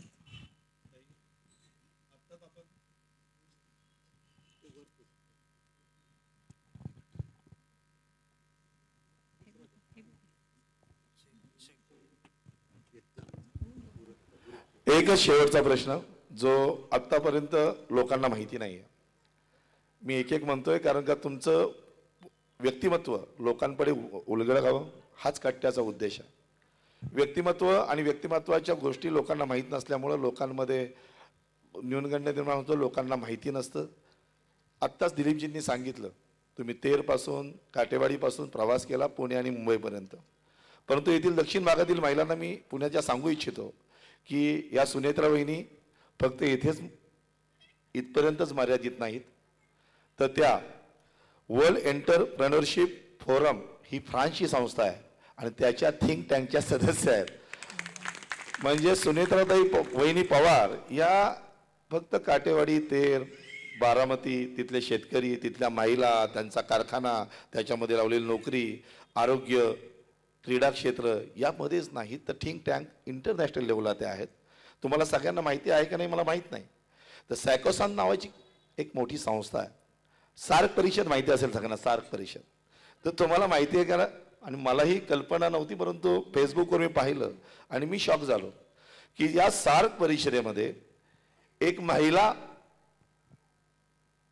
उत्कृष्ट महिला जिच्यामध्ये संपूर्ण गुणसंपन्न सर्वगुण महिला संपन्नता आहे अशा महिलेची निवड केली गेली आणि त्यांना सार्क परिषदेमध्ये भाषण करायची संधी मिळालेली आहे सुनेत्रा वहिनींना. सार्क परिषद म्हणजे सोपी गोष्ट नाही आणि हे स्वकर्तृत्वावर मिळवलेले यश आहे आणि या यशासंदर्भामध्ये मला अभिमान वाटतो एक युवक म्हणून, एक शिक्षक म्हणून, की सार्क परिषदेमध्ये आमच्या वहिनींनी भाषण केलं. त्या संदर्भामधली शेवटचाच प्रश्न नंतर दिलीपजींकडे देतो की तुमचं मनोगतामध्ये आम्हाला हे कळलं पाहिजे की सार्क परिषदेमध्ये तुम्ही मनोगत करताना तुमचा स्वतःचा अनुभव काय होता. कारण का आमच्या वहिनी फक्त काटेवाडी पुरत्या मर्यादित नाहीत, बारामती टेक्स्टाईल पुरत्या मर्यादित नाहीत, बारामती मतदारसंघापुरत्या मर्यादित नाहीत. शेती, कृषी, व्यापार आणि त्यांचं व्हिजन हे इंटरनॅशनल लेवलचं थिंक टँकच्या सदस्य या नात्याने आहे. तर आपण कृपया तो अनुभव शेअर करावा. पुन्हा धन्यवाद.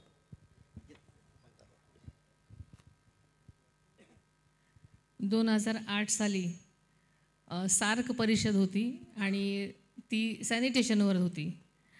त्याच दरम्यान मी निर्मल ग्राम योजनेचा पुरस्कार मिळवलेला होता काटेवाडी गावासाठी आणि म्हणून सॅनिटेशनवर ती सार्क परिषदेचा विषय होता सॅनिटेशन आणि म्हणूनच मग आम्हालाही आमंत्रण होतं. दिल्लीला जायचं म्हणजे आमच्यासाठी हा फार नवीन अनुभव होता, कारण काटेवाडीतल्या गावातील लोकांबरोबर मी जाणार होते आणि 2 दिवसासाठी आम्हाला तिथे बोलवलेलं होतं. विज्ञान भवन तिथे असल्यामुळे तिथे आम्हाला सगळ्यांना ती सार्क परिषद होती. महाराष्ट्राला तसा कमी तिथे दर्जा असतो असं मला वाटतं. फार बाकीच्या सगळ्या राज्यांना तिथे बोलायलाची संधी भरपूर होती. तिथे प्रत्येक राज्याने आपापलं प्रदर्शनही भरवलं होतं. महाराष्ट्राचं आमचंही प्रदर्शन होतं तिथे, पण मला 15 मिनिटाचा वेळ दिलेला होता विज्ञान भवनमध्ये बोलण्यासाठी आणि आम्ही जे काम केलं आहे त्याच्यावरतीच बोलायचं होतं. आणि विज्ञान भवनचं नाव पण आम्ही ऐकलेलं होतं, प्रत्यक्ष कधी मी बघितलेलं नव्हतं, पण तिथे गेल्यानंतर तो अनुभव वेगळा होता, कारण सगळ्याच राज्यांमधून लोक आलेली होती. शिवाय सार्क परिषदेची वेगवेगळ्या देशातली लोकं होती आणि अशा ठिकाणी जाऊन बोलणं तो एक मोठा म्हणजे दडपण आणणारी गोष्ट होती. पण तिथे मला संधी मिळाली आणि जे काय आम्ही काम केलं होतं ते काम केले असल्यामुळे तसं बोलणं आम्हाला अवघड गेलं नाही. पण आम्ही तिथे बोलण्याची संधी मिळाली. 15 मिनटं मी भाषण केलं तिथे आणि आमचं मत जे होतं किंवा आम्ही काम कसं केलं आणि आम्हाला यश कसं मिळालं हे आम्ही तिथं सादर केलं आणि त्यांनी अतिशय कौतुक केलं आमचं. आणि एवढ्या मोठ्या प्लॅटफॉर्मवरती जाता आलं हे माझं मी भाग्य समजते.